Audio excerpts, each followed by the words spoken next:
Bismillahirrahmanirrahim. Assalamualaikum warahmatullahi wabarakatuh. Perkenalkan, nama saya Ahmad Muhajir dari kelas PAI 6A. Di sini saya akan menjelaskan sedikit tentang mengenai toleransi. Nah, apa sih itu toleransi? Kata toleransi sebenarnya bukanlah dari bahasa Indonesia, akan tetapi serapan dari bahasa Inggris, yaitu toleransi, yang definisinya juga tidak jauh berbeda dengan kata toleransi atau toleran. Nah, dalam kamus bahasa besar bahasa Indonesia disebut bahwa arti dari kata toleransi itu berarti sifat atau sikap toleran. Nah, kata toleran sendiri itu didefinisikan sebagai bersifat atau bersikap menenggang atau menghargai. Nah, menghargai pendapat dan pandangan atau kepercayaan, kelakuan dan sebagainya. Nah, kalau menurut bahasa Arab, istilah yang lazim dipergunakan sebagai pada kata toleran adalah samahah atau tasamuh. Nah, para pakar lesikop Arab mengartikan yaitu sebagai berlaku atau berlaku lembut dan mempermudah. Nah, kata ini juga pada dasarnya berarti al-juhud atau kemuliaan, atau saat as-sada atau lapang dada, dan tasahur ramah, suka memaafkan. Makna ini juga berkembang menjadi sikap lapang dada atau terbuka dan dalam menghadapi perbedaan yang dari sumber kepribadian yang mulia. Dengan demikian, berbeda dengan kata toleransi yang mengandung nuansa kepaksaan. Nah, makna dari kata tasamu ini memiliki keutamaan karena melambangkan sikap yang bersumber pada kemuliaan diri. Hadis Nabi SAW tentang toleransi. Dalam hadis Rasulullah SAW ternyata cukup banyak ditemukan hadis-hadis yang memberi perhatian secara verbal tentang toleransi sebagai dan inti Islam. Hal ini tentu menjadi pendorong yang kuat untuk menelusuri ajaran toleransi dalam Al-Quran, sebab apa yang disampaikan dalam hadis merupakan manifestasi dari apa yang disampaikan dari dalam Al-Quran. Nah, yang pertama ada hadis tentang ajaran toleransi dalam Islam. Rasulullah SAW bersabda, ada sana abda sana bihadis tenik qala Muhammad bin qa'ada widaini asoini akum maha ani buni aya siko laki rasulullah lila misolah lilamu alaiha salaman yul adiyana habbala lahiko alhana fayatul samha, yang artinya telah menceritakan kepada kami Abdillah, telah menceritakan kepada saya Abi, telah menceritakan kepada saya Yazid berkata, telah menggambarkan kepada kami Muhammad bin Ishaq dari Daud bin Al-Husain dari Ikrimah dari Ibu Abbas. Ia berkata, ditanyakan kepada Rasulullah SAW, agama manakah yang paling dicintai oleh Allah? Maka beliau bersabda, Al-Hanifiyah as-Samhah, yang lurus bagi toleran. Nah, hadis yang tadi dijelaskan Ibnu Hajar Al-Asqalani ketika menjelaskan hadis ini, beliau berkata, hadis ini diriwayatkan oleh Bukhari pada kitab Iman bab agama. Bab agama itu mudah. Di dalamnya sahih secara mu'alaq dengan tidak menyebutkan sanadnya, karena tidak termasuk dalam kategori salah hadis sahih menurut Imam Bukhari. Akan tetapi beliau menyebutkan sanadnya juga secara lengkap dalam Al-Adad Al-Mufrad yang diriwayatkan dari sahabat Abdullah ibnu Abbas dengan sanadnya yang hasan. Sementara Syekh Nasiruddin Al-Bantir ini mengatakan bahwa hadis ini adalah hadis yang kedudukannya adalah hasan lil ghairi. Nah, hadis yang kedua adalah hadis tentang aspek dalam toleran beragama. Dalam sejarah Islam, Nabi Muhammad SAW merupakan teladan yang baik dalam implementasi toleran beragama dengan merangkul semua etis dan apapun warnanya dan kebangsaan. Kebersamaan merupakan salah satu prinsip yang diutamakan oleh Rasul. Terkait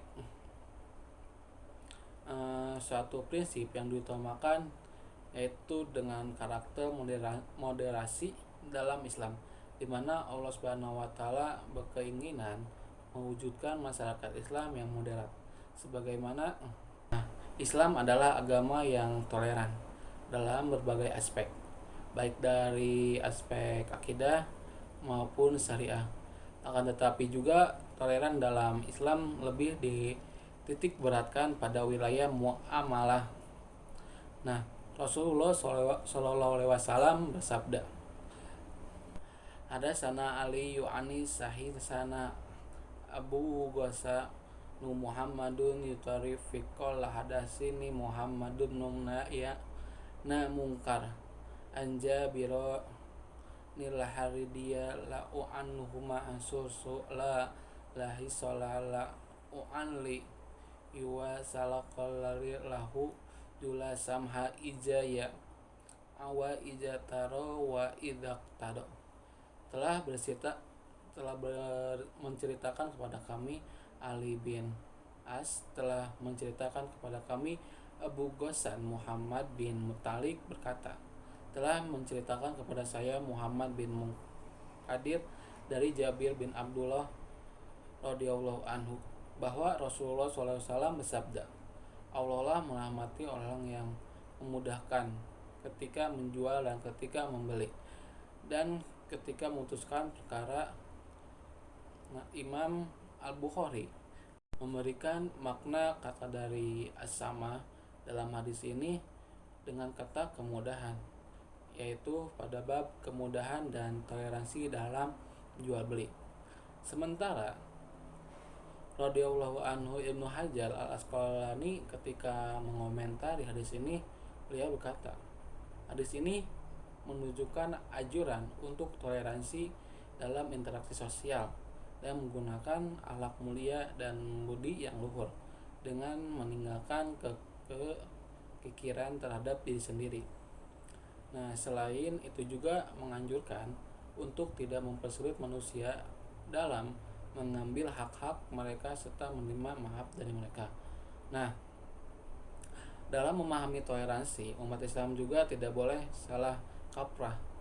Toleransi terhadap non-muslim hanya boleh dalam aspek muamalah, perdagangan, industri, kesehatan, pendidikan, sosial, dan lain-lainnya. Kan tetapi tidak dalam hal akidah dan ibadah saja. Islam juga mengakui adanya perbedaan, tetapi tidak boleh dipaksakan agar sesuatu yang jelas berbeda, agar sama sesuatu yang jelas berbeda. Nah, yang ketiga yaitu batasan toleransi dalam Islam. Nah, toleransi dalam Islam bukan benar-benar berarti bersikap sinkretis. Pemahaman yang sinkretis dalam toleransi beragama merupakan kesalahan dalam memahami arti tasamuh yang berarti menghargai, yang dapat mengakibatkan campuran antara hak dan yang batil. Karena sikap sinkretis ini adalah sikap yang menganggap semua agama sama. Sementara sikap toleransi dalam Islam adalah sikap menghargai dan menghormati keyakinan dan agama lain di luar Islam. Bukan menyamakan atau sederajatkan dengan keyakinan Islam itu sendiri. Sikap toleransi juga dalam Islam yang berhubungan dengan akidah sangat-sangat jelas, yaitu ketika Allah Subhanahu wa taala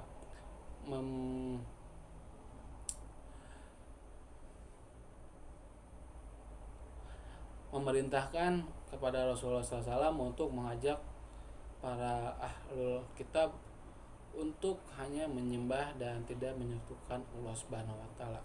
Allah Ta'ala berfirman dalam surat Al-Imran ayat 64. Nah, pada ayat Al-Imran ayat 44 ini terdapat perintah untuk mengajak para ahli kitab dari kalangan Yahudi dan Nasrani untuk menyembah kepada Tuhan yang tunggal dan tidak manusia, hanya tanpa paksaan dan kekerasan, sebab dalam dakwah Islam tidak mengenal paksaan untuk beriman kepada Allah Subhanahu wa taala.